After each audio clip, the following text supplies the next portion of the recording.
我的弟弟能控制别人听到他的心声，前世在他的心声操纵下，全家人都以为我是害死全家的反派。我被家人关进最恐怖的精神病院折磨致死。再次睁眼，我回到了弟弟来我家那天，而他表面天真阳光，内心却是……这就是书中害得公司破产，姐姐跳楼，差点杀了姐姐的大反派吗？而我冷笑一声，转头打通了国安局举报电话。我要举报我们家有意识穿越者。前世我姐和男朋友订婚这一天，我爸领着季伯霄走进了我们家，说是他战友的遗孤，也是我们家第3个孩子，我的弟弟。从季伯霄到来之后，我爸我姐我周围所有人对我的态度都急转直下，有的甚至将我视作毕生仇敌一般，而他却总是能轻易收获他们所有人的喜爱。于是我不顾一切与季伯霄作对，但无论我设计什么样的陷阱，却总能被人轻而易举的识破。高考前夕，我18岁生日那天，我直接动手干了季伯霄，然后我亲姐就拿出了一纸诊断证明，将我关进了精神病院。我被关在精神病院10年，直到我嘎都再也未见到他们任何人。意识再次恢复时，我回到了我姐与男朋友的订婚宴这一天。我爸刚刚带着季伯霄走进大门，我爸将身后的季伯霄拉到众人面前。这是季伯霄，我战友的儿子，暂时住在我们家。前世我根本没注意季伯霄出场时的反应，真以为只是暂时来我家住，没顾上搭理他，急着出去玩，随意打了个招呼就跑了。此时仔细一瞧，才发现一个刚没了爸妈的孩子，脸上怎么一点伤心都没有，反而盯着我打量。这小子真的是季叔的孩子吗？下一秒，一道清脆的声音凭空响起：“这就是原著中害得公司破产、爸爸跳楼，差点嘎了姐姐的大反派吗？”而现场并未有人开口，我爸我姐都同时露出震惊的神色，并把目光落在了季伯霄脸上，紧接着又不约而同看向我。我知道他们这是听到季伯霄的心声了。方圆，你现在那个房间让给伯霄，你就搬去书房睡。毕竟伯霄刚刚没了父母，需要一个温馨的房间整理心情。上一世的这一天，他们就是因为听到了季伯霄的心声，把我住了15年的卧室给了季伯霄，而我却被赶去阴暗狭小的书房睡觉。不过季伯霄大概不知道，这一世能听到他心声的多了我一个。我压下了心里的震惊，直接站到季伯霄面前，挡住了他去路。哟，长得有鼻子有眼的，不知道的还以为是我家的私生子呢。我爸瞬间瞪了我一眼：“你胡说什么？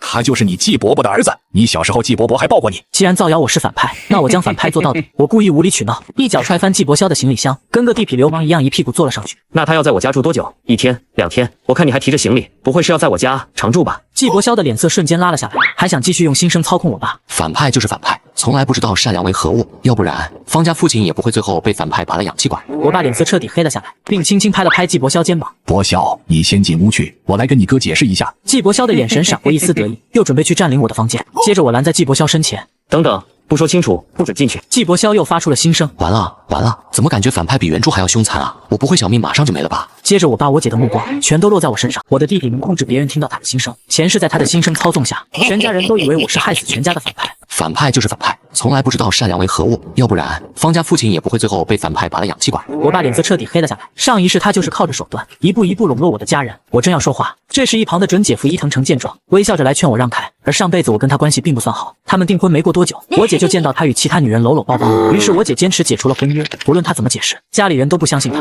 但他却几乎是在我遭到所有人背刺时，唯一一个安慰过我、给我包扎过伤口的人。我是绝对不会让不知底细的人进我家的，谁知道他安的什么心？下一秒果然响起了季伯霄的吐槽：“哇，这就是给女主戴绿帽，同伙的情人，差点转移了女主财产的未婚夫吗？”我瞬间猛地一怔，余光扫了一眼我姐，果真跟降智了一般，立马将怀疑的目光看向了自己未婚夫。原来如此，这才是他们解除婚约的真相吗？在这一刻，我姐心中就已经种下了怀疑的种子，所以无论伊藤诚怎么解释，她都不会相信。我爸看了看我姐，再看了一眼伊藤诚，他的怒气被转移，语气平静了不少：“方圆，你季伯父和季伯母出了点意外，今后伯霄跟我们一起生活，你这样很不礼貌。”你这话说的，知道的是战友的儿子，不知道的还以为是你私生子呢。他爸妈没了，难道亲戚朋友也没了？为什么要住咱们家？我爸顾虑着我的话会伤害到季伯霄，连忙紧张地朝他看去。季伯霄被我爸一瞧，顿时一副强忍着不落泪的模样。我爸顿时指着屋内一脸怒意：“方圆，你给我滚进去！你今天太过分了！”下一秒，我直接把手机摔在地上。在精神病院的10年，这种原地发疯的戏我可见得太多了。你吼我，我妈要是在的话，肯定不会让你吼我。她是什么大神给你下蛊了吗？你居然为了一个野人吼我？她要是神仙，自然也是先保佑她爸妈。有你什么事？他俩被我这阴阳怪气的话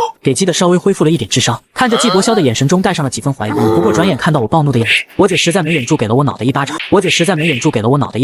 方圆，你都16了，不是6岁，你抽什么风？我也想知道我抽什么风，但凡你们不被他的心声蛊惑，我也不至于如此。吐槽归吐槽，我还是顺着台阶起来了。反正我不喜欢他，一看就是会背后说人坏话的腹黑男，背地里不知道说了多少我们的坏话呢。我爸我姐听完我的话，下意识同时看向季伯霄，眼中的怀疑更多了几分。此时季伯霄也愣住了，他似乎在打量着我到底能不能听到他的心声。不过看到我一副呆萌的样子，他彻底打消了念想。见火候差不多了，我也没再继续演下去，看了一眼我爸：“爸，你真要让我住书房吗？我妈要是知道你为了其他人把我赶到书房去，在天上也会心疼的。”我爸的脸色瞬间变得很难看，他和我妈相爱了一辈子，上一世如果不是我妈走得早，他也不至于被季伯霄蛊惑到那种程度。果然，我爸犹豫了半分钟后开口：“算了，博潇，委屈你住书房了。我满意的回了房间，隔着门板，我听到季伯潇的心声又在诋毁我不懂谦让之类的。余光扫到我姐还紧握着伊藤诚的手，我暂时放心了几分。看来这一世他们的智商或许还是有救的。季伯潇到底还是在我家住了下来，而且是睡那间窄小阴暗的书房。这一局我赢了，我爸还安慰了他好久，毕竟是能靠着一道心声就把我推向深渊的人，地位哪有那么容易撼动。次日一早，我下楼，10几人已在餐桌上坐好，我的位置上摆放了一个精致的奶油蛋糕。刚走到餐桌旁，季伯潇就小心翼翼说了句：“这是我做的小蛋糕，希望你能喜欢。”与此同时，耳边又响起熟悉的那道声音：“希望大反派吃了我的小蛋糕可以放我一马，让我狗到大结局吧。我就想好好读书而已，不想掺和你们公司内斗啊。”我面不改色拉开座椅坐下。很好，一大早就开始作妖，你这心声比大数据投放都还精准，每次一说都能准确踩中他们两个的心思。我爸我姐脸色果然沉了几分。弟弟一大早起来给你做了蛋糕，你摆脸色给谁看？啪！我一把将蛋糕拍在季伯潇脸上。谁是他哥哥？我爸立刻炸了。房源，你是疯了吗？真是一点教养都没有。季伯潇更是火上浇油。完了，还是不小心惹了反派，他不会要杀我灭口吧？我爸立刻斥责我。房源道歉。我抬眼看向他，忍不住讥讽。爸，我妈告诉我，在我小时候都是他一个人把我带大的，你几乎连抱我都很少抱，所以你不知道我乳糖不耐受，吃不了任何奶制品，对吗？我不确定季伯潇是故意做的这个蛋糕，还是他无意间踩了我的雷点。毕竟从他的心声中可知，我们似乎都是在一本书的世界里，而他知晓这本书所有的剧情。既然你说我是反派，那我们反派怎么会吃这哑巴亏呢？我爸被我一对不吭声了，我立马又将矛头对准季伯潇。你是我家佣人吗？我们家没保姆吗？用得着你一大早起来做蛋糕？你那是专门给我做吗？你那是当着我爸的面给我下马威，逼我吃呢。我爸瞬间反应过来，行了，博潇，房源不喜欢吃这些，你以后也不用做了。我们家不缺这点佣人，免得让其他人以为我们家虐待你。季伯潇脸色煞白，眼泪瞬间溢出。季伯潇长得很帅气，哭起来一副令人同情的模样，简直是我见犹怜。估计是个女人都会心疼。对不起，我想着哥哥你可能不喜欢我，所以才做的蛋糕。他一面给我下眼药，一面又在内心吐槽。完了，我怎么又惹他生气了？果真是第一大反派这么喜怒无常的吗？既然明知我是大反派，为何还要上赶着来我家呢？我讥笑说。怎么，季伯这么虐待你？好歹季家也挺有钱的，你怎么一副小家子气？你到底是不是季伯的儿子？季伯潇被我说的有些心虚，下意识将双手放到了桌面下方，求救般的望向我姐方月。我真的不知道他不能吃蛋糕，我就是自己喜欢做点甜品。姐姐救我，你是原著的女主，只有你才能制衡得了他了。方月被季伯潇眼巴巴一望，刚准备出来英雄救美，我不慌不忙的开口：姐，你也觉得是我的错吗？我要是今天真吃出什么问题，妈妈会不会以为你对我不好啊？你也要因为一个外面的人教训我吗？方月从小就听妈妈的话，被我这么一说，原本想斥责我的话，到嘴边就变了。行了，伯潇，家里早饭有佣人，不用你插手了。方圆脾气差，你别跟他一般计较。我勾唇笑了笑，在季伯潇难以置信的目光中起身走出了客厅。管你，跟玩狗一样。季伯潇转学到了我校，跟我同班。我不知道我爸怎么操作的，反正第二天他就跟我一起去上学了。不过前世我没有等他上学，还迎来了我爸的臭骂。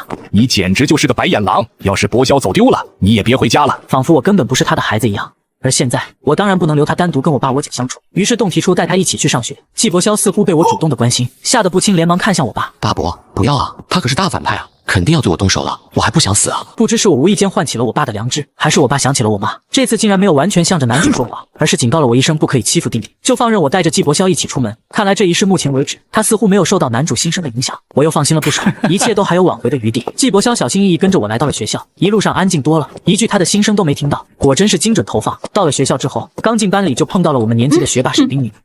我是个学渣，爱好非常广泛，但唯独对读书提不起一点兴趣。我爸好面子，把我塞进了学校最好的班级。沈冰冰不仅回回稳坐年级第一的宝座，而且还是我校校花，也是我班的班长。她一见我进教室就吵我要作业，我哪来什么作业？就在我刚想跟以前一样敷衍过去之时，季伯潇又吐槽了：沈冰宁，这就是原著中方圆喜欢的女生，但在被他拒绝之后，却被方圆找人强了。我和沈冰宁皆是一怔，天知道。季伯潇还嫌说的不够多，继续发出心声。方圆还在看他，完蛋了，不会现在就已经看上他了吧？我要怎么提醒沈冰宁注意啊？我忍无可忍，转头对着季伯潇的额头就来了一拳。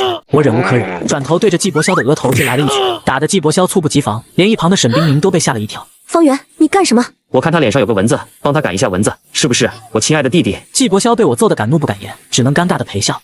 是，看着他吃瘪的样子，我心里别提多快活。什么狗屁原著，一点都没有逻辑，忘写了。我直接伸手从他手中随意扯了2本作业，给我10分钟，抄好了交给你。顶着2道探究的目光，我朝着记忆中的位置走去。季伯潇的出现，很快就得到了全班几乎所有女生的喜爱，除了沈冰宁。前世我记得沈冰宁对季伯潇也挺好的，似乎也有男女之情那种。然而这一世，不知是不是被我时不时纠缠着，他每见到我和季伯潇就想跑，这样不能赖我。我的成绩实在太差了，他又是全班最聪明的，即使知道对方不待见我还只能硬着头皮找他请教。季伯潇不是整日用心声告诉大家，他就只想好好读书吗？那我怎么能输给他？但凡看到他去找沈冰宁请教，我总是第一时间挤过去，将他推开，自己去问问题。每次他都表面上依旧是一副风平浪静，不与我争抢的模样，实际上在我身后疯狂吐槽。换做我是沈冰宁，估计也烦死我俩了。就这样，我不再像前世那样，每天只顾着与季伯霄争斗，也不故意在家里发脾气引起他们的注意，而是每天认真学习，再时不时与季伯霄互呛几句。不过我是明着来，他则是暗戳戳的内涵我，不止一次在心声中提及原著我到底有多残暴，同时在对所有人表现出一副受欺负的小可怜模样。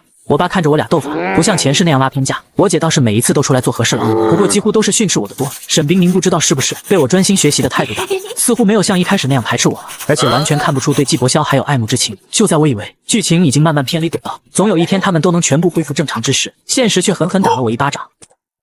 这天傍晚，我爸离奇的提前回了家。前一世的这天，我并不在家，不过我清楚的记得，就是在这段时间之后，我爸对我的态度彻底跌入了谷底，几乎看到我就生厌的地步。之所以我记得这么清楚，是因为这一天国外发生了一件大事，老两国突然爆发了战争。我爸突然激动的站了起来，就像是狂热的球迷看到追崇的球员进球那样，双眼迸发出欣喜若狂的神色。我莫名有一种不好的预感，果真，下一秒季伯霄从屋外拿着书走了进来。我震惊的朝我爸看去，发现他眼底狂热的激动已经慢慢褪去，取而代之的是看着季伯霄炙热的目光。小季过来。我爸亲切的招呼季伯霄过去。怎么了，大伯？你明天有事吗？陪大伯去一趟公司行吗？可是我明天要上学。我给你请半天假，先陪大伯去趟公司。你也不小了，是时候去公司锻炼锻炼。我爸暗示道。你放心，你爸爸把你交给我，以后你就是我方建国的儿子，方家所有的东西都有你的一份。我难以置信。爸，你在说什么？我爸抬头看向我，眼底是我前世再熟悉不过的冷漠和厌恶。方圆，你不做作业，瞎跑什么？滚回屋子里去！我如坠冰窟，这一刻我才明白，并不是季伯霄的心声操控了他，而是他在我和他之间选择了季伯霄。这一刻我才明白，并不是季伯霄的心声操控了他，而是他在我和他之间选择了季伯霄。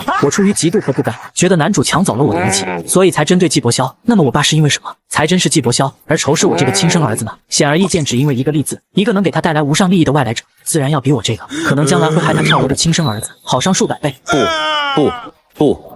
我在他心中可能自始至终就不重要，否则又怎么会在我出生后完全忙于工作，从未亲自照顾我一次？一切都是注定的，真是讽刺。我还天真的以为，只要让他们对季伯霄心生吐露的内容起疑，他们就会重新变回在乎我的亲人。殊不知，一切根本就不是他受到了蛊惑，就是他自愿的。既如此，那你们就锁死，属于我的东西，谁都不要想动一分。哪怕是方建国，你也一样。既然他们这么喜欢利用新生搞事，那我怎么能放过这么好的机会呢？我家是家族企业，前世男主能过得这么顺风顺水，最后成功进入公司取得话语权，也与我爸的哥哥方建华有关。算时间，大伯也该上场了。过段时间我爸生日，这天大伯来我们家，与我爸商量宴请宾客的事情。前世大伯来的时候，过段时间我爸生日，这天大伯来我们家，与我爸商量宴请宾客的事情。前世大伯来的时候，还给我带了礼物。结果见完我爸和季伯霄，就对我没有好脸色了。回去之后便与大伯母闹起了离婚。这一次也是同样的，大伯带着礼物来我家，我爸带着季伯霄和他一起去了书房讨论。不同的是，这次他们进去后，我就躲在了隔壁屋偷听。屋内隔音很好，但季伯霄的心声却只受距离限制，不受空间间隔限制。我测试过，只要是5米范围之内，我都可以听清楚他的心声。季伯霄进屋后没多久，就传来了他的内心独白。这不是原著中妻子出轨，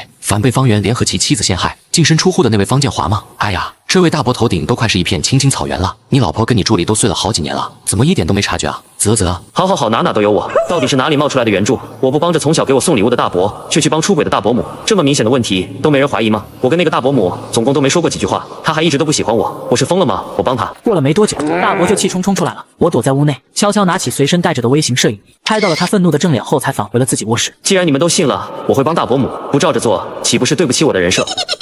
果真，当天大伯果真回去捉奸了。我记得前世他们俩的离婚官司打了好长一段时间，最后我大伯母还是分了一部分财产，两人才得以离婚。从这儿就可以看出，我大伯母真的不是个好惹的女人。这次大伯注定要踢到铁板了，因为我转头就拨通了大伯母电话。大伯母，有人跟大伯说你跟他助理在偷情。大伯这会儿气冲冲从我家离开了。当天晚上，大伯母就带着鼻青脸肿的大伯找上门来了。他欢呼雀跃地走到门口，脸上还扬起动人的笑容。然而门一开，一个响亮的巴掌就落在了他的脸上。小野人，就是你造谣老娘偷人！季伯霄被一巴掌直接抽到了地上，脸颊瞬间红了起来。他颤抖着捂着脸，缓缓抬起头，眼泪在眼眶中打转。我什么都没说。我爸将季伯霄扶起来，护在身后。李诗雅，你这是做什么？大伯母一只手拎着大伯的耳朵，一只手指着我爸鼻子。你私生子啊，这么护着！我爸脸色黑得不行，又顾着所谓的风度，不好当面跟大伯母对峙，只好冲大伯发脾气。方建华，被个女人拿捏，你像个什么样子？大伯母一脸嘲讽。你放什么狗屁？你以为石头跟弟妹一样，被欺负了都不知道还手吗？方建华像什么样子？你们两兄弟不一个样吗？都踩着女人上位，你比他会装而已。别以为弟妹死了，就没人记得你那些龌龊事了。我呸！造谣造到老娘头上，想死啊！季伯霄躲在我爸身后瑟瑟发抖，内心还不忘上眼药。难怪能跟大反派玩到一块，果真不是什么善茬。完蛋了，大伯不会把我推出去顶罪吧？我真的什么都没说。不，大伯肯定不会的，他这么好的人，我要相信他。若真是被你拿捏的准准的，毕竟季伯霄切切实实让我爸赚了钱。听说这次炒黄金期货，我爸至少挣了10个小目标，这么一件小事就让他不再信任季伯霄，怎么可能？最后在我爸的庇护下，大伯母到底也没能把他怎么样，只臭骂了我爸一顿，然后提着大伯走了，直到最后都没说出我的名字来。大伯母果然靠谱，不仅如此，还送了我一个大礼。方建国，我妈到底怎么死的？我5岁的时候，妈妈就得病去世了，这是我记忆中的事。随后我一直跟着爷爷奶奶生活，爷爷奶奶对我比较纵容，也养成了我无法无天的性格。直到上小学3年级，我爸才把我接到身边跟着一起生活。我一直以为我妈的死就是意外，并从未有过怀疑。然而这天之后，我回了一趟外公外婆家，才知道这一切并不是意外。爷爷奶奶不会跟我说实话，因为我妈是在生我的时候，月子期间发现了我爸出轨在外面养女，我妈气急攻心，加上产后抑郁，身子一直不好，这才就落下了病根。我爸虽然说是与外面的女人断了关系，但却一直借口工作太忙，对我妈并不关心，因为那时他的公司已经上了正轨，不需要我妈了，并且巴不得我妈死，这样他就好把我妈手里的股份也抢夺过去。不仅如此，外公外婆还告诉了我一件事，我妈临死前立了遗嘱，将她持有的30%的股份，在她死后全部由我继承，并且特意备注了不得由其他任何人继承。至于她名下的不动产和车辆，则留给了我姐。这份遗嘱除了我以外，我们家所有人都是知道的。我妈还将遗嘱做了公证，但是这份遗嘱至今都没被找到放在哪里，因此直到现在我都没有继承遗产。这些年，每次我提起回外公家玩，我爸总是跟着我一起来。原先我以为是他担心我，现在看来他担心的不是我，而是我知道这份遗嘱的存在。难怪印象中我爸接我回来后，不止一次追问过我妈妈有没有给我什么特别的东西，估计把我放在奶奶家那些年，就是在找那份遗嘱，但没找到，所以才把我带了回来。我爸生日这天我回来了，没人知道我这几天去了外公家里，因为他现在满心满眼里都只有季伯霄这个人，哪还注意得到我是否在家住着。这天，许久不见的伊藤诚也来了，并且看起来憔悴了不少。见到他和姐姐出现的一瞬间，我心里突然咯噔一下，感应到了什么，于是我主动拉着伊藤诚去了一旁聊天。果然我的担心还是应验了，我爸因为利益，所以心甘情愿被季伯霄心生利用。那么我姐呢？真的是因为看到伊藤诚疑似出轨，所以才要解除婚姻的吗？很明显并不是。方圆，你最近有没有注意到？伊藤诚似乎有些不好意思开口，在我的鼓励下，才小声问道：“你姐身边有没有出现其他男人啊？”我不动声色。怎么了？我感觉你姐好像变了个人，说不上来的感觉，对我完全没有之前那么用心了。我甚至怀疑她根本就不爱我。我追问道：“除了你的直觉，有没有发生什么具体的事，让你觉得她很反常的？”伊藤诚便说：“之前跟你一起去酒吧，不是遇到个我老同学吗？我跟你吐槽过，上学时他还追过我，不过我不喜欢他，你还提醒我一定要远离那个人。有一天，我发现你姐在看我的手机，我走过去一瞧，就是那个人发来的消息，说是同学聚会让我去参加。以我对你姐的了解，她肯定会生气的。但她看到信息却没有丝毫反应。我说我不会去，她还反倒劝我去参加。最后我明确说了不去，她却突然不高兴了，饭都没陪我吃完就甩脸色走了。看来姐姐是完全信了季伯霄的话，相信了伊藤诚会给她戴绿帽。然而接下来，伊藤诚的话却让我改变了看法。还有前几天，我去你家找他，我想牵他的手让他陪我去逛街，他却反应很大地甩开了我。看来伊藤诚是被震惊到了。在家，他为什么会有这么大的反应？我难以置信地朝我姐的方向看去。当天在我家，还有其他人在吗？伊藤诚摇摇头，没有，就只有你弟在写作业，我才拉的他的手。正好这时我抬头就见到我姐正含情脉脉地给季伯霄递上沾好花生酱的面包，所以哪是什么被季伯霄心生下了蛊，根本从头到尾就因为她就是个色欲熏心的渣女。想来也是。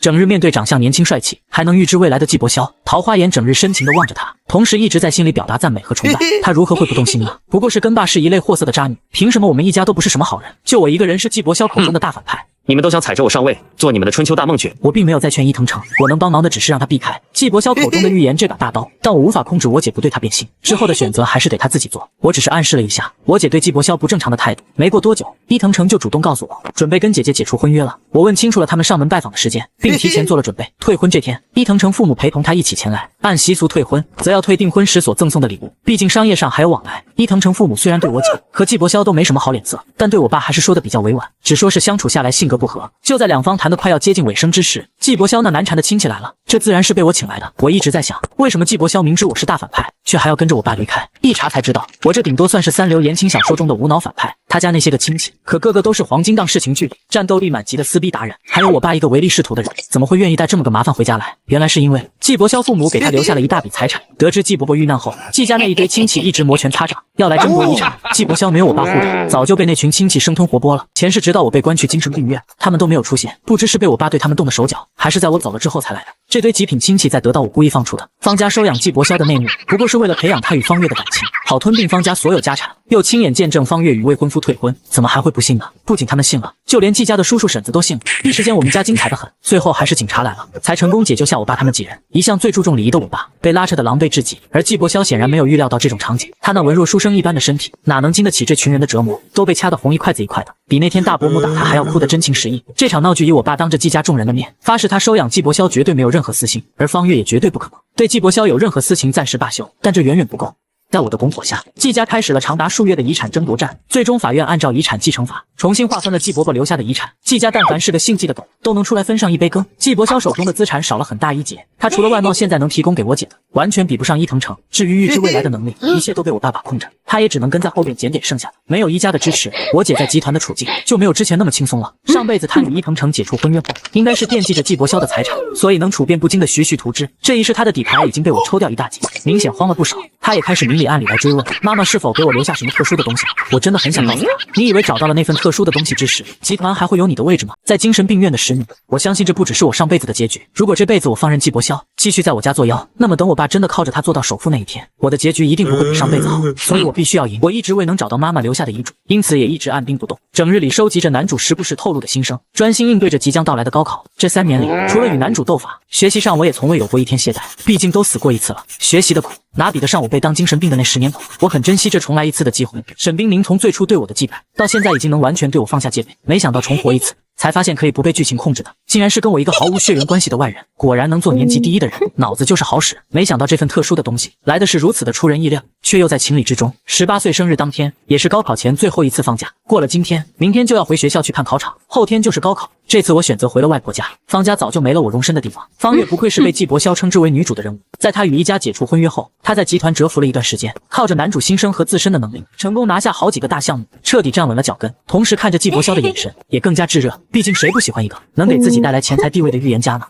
他们的心思都放在了季伯霄身上，自然也记不起我的生日，跟上一世一模一样。前世我之所以会彻底失去理智，并毫无征兆地对季伯霄大打出手，也正是因为生日这天，我满心期待着我爸我姐能再次想起我。然而，他们不仅没有一个人意识到是我的生日，反而单独带季伯霄出去上香祈福，并预祝他高考顺利。这一世也没带上我，可能在他们心目中，我只是一个学渣，连高考的资格都不应该有吧。这3年，为了不让他们察觉出异常，每次考试我都稳定发挥，回考年级倒数几名。除了沈冰凝，没人知道我的秘密。沈冰凝问过我只回答了他一句话：非我族类，其心必异。沈冰凝是个天才，只需要我提点一句，他就明白了我的意思。他一边对我尽心辅导，一边又与我一同演戏，并斥责我有多笨。至于季伯霄，估计对自己的能力太过自信，他居然到现在都没怀疑过我，甚至整天满心满眼都只有方月。毕竟他可是拥有金手指的主角。到了外婆家后，外婆给我做了一桌子好吃的，他们陪我一起度过了一个愉快的生日。即使他们知道我学习不好，却依旧嘱咐我考试时不要紧张，不要交白卷，好好答题。吃饭时，我接到一个陌生的电话，自称是受我妈妈生前委托，要送我一份礼物。我有预感，这应该就是那份遗嘱了。然而到了之后，我才发现，除了那份遗嘱，还有一整套价值连城的首饰。方圆，我是你妈妈的好友顾叔，她委托我将这份礼物亲自送到你手中，这是她提前给你准备的成年礼。我早已泪流满面，原来妈妈的爱从未离我而去。为了这份贵重的礼物能交到我手上，并发挥出它的价值，妈妈早就替我筹划好了一切。如果没有季伯霄的出现，我一定会在妈妈的庇佑下健康成长，最后成为一个有担当的大人。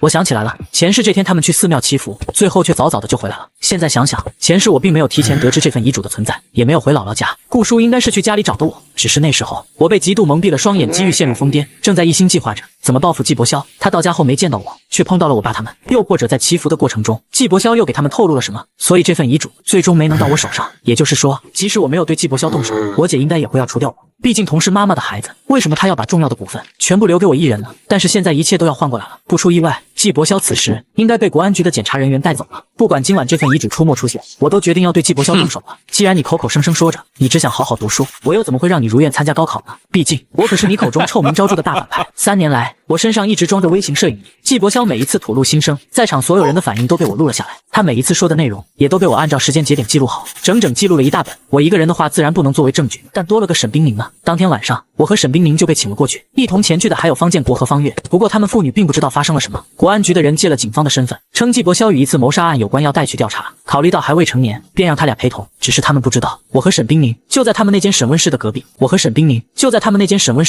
一左一右分隔开，有工作人员监视着我和沈冰凝，有方建国和方月在场。季伯霄的心声自然就不会少。审问过程中，他一面回答着审问人员的身份，一面不停地在心里朝他俩传话。我和沈冰凝面前都摆了一支笔一张纸，每当听到心声就会记录下来。半个小时后，工作人员拿着我们记录的东西走了出去。毫无疑问，几乎是复制粘贴的答案。季伯霄心声里的内容还包含了对国安局工作人员问题的吐槽，这是我和沈冰凝都无法提前得知的，所以这份记录便佐证了季伯霄是异能人士。